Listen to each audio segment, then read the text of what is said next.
Alright, good afternoon guys, good afternoon. Today we are here in Ishikawa Prefecture here in Kanazawa actually. Ayan guys, pagpasok mo dito, meron tayong makikita mga kimono or I forgot the name. So, maraming mga Japanese souvenirs, pagkain guys na pwede nating tikman, no? Saka mga samurais at saka kung ano-ano pang mga memorabilia, magnets and just about everything guys, including fans. If you're a fan of Japanese fan, these are very nice guys. Look at that. Including shoes and just about everything. Alright. So ayan guys, paalis na yung bus in 5 minutes. Alright, let's go.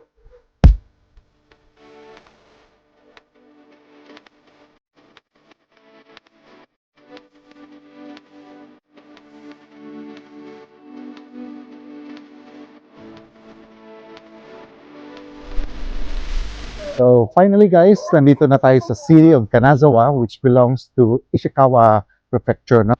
And it's facing Korea guys. So nasa kabilang side siya ng Japan, just on the other side of Tokyo. Alright, so pupuntahan lang natin guys kung ano makikita natin dito. And ayan, punta tayo sa mall, punta tayo sa isang shrine. Then by the way guys, this is the JR station. Alright, so yan ang station natin guys, that will bring you across Japan. Okay. So ito yung mall na nila guys, no? At dito sa mall na to guys, medyo branded siya guys. Maraming mga mamahaling mga product. But you can also find products that are within range, okay? So labas muna tayo guys. Yan guys, grabe tasad ka Bugnaw guys.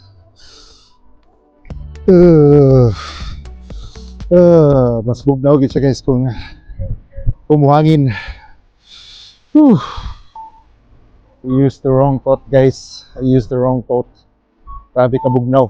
Grabe gid. Grabe gid ang kabugnaw guys. Grabe. Bugnaw gid kay hangin manggod.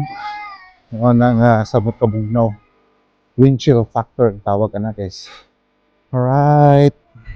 Alright. So finally guys, mo ni atong final stop diri sa Kanazawa. Now we're gonna go to this shrine here. Ano siya guys? Wala tayo tuyo diri na guard. So, dali lang takotog guys. Okay? Balik na sa mall.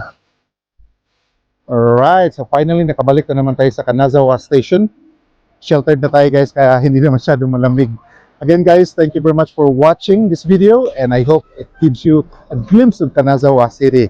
Although marami pa kayo makikita dito guys. So guys, please come to Kanazawa guys. It's a very nice city and it's one of those must-stops here in Japan.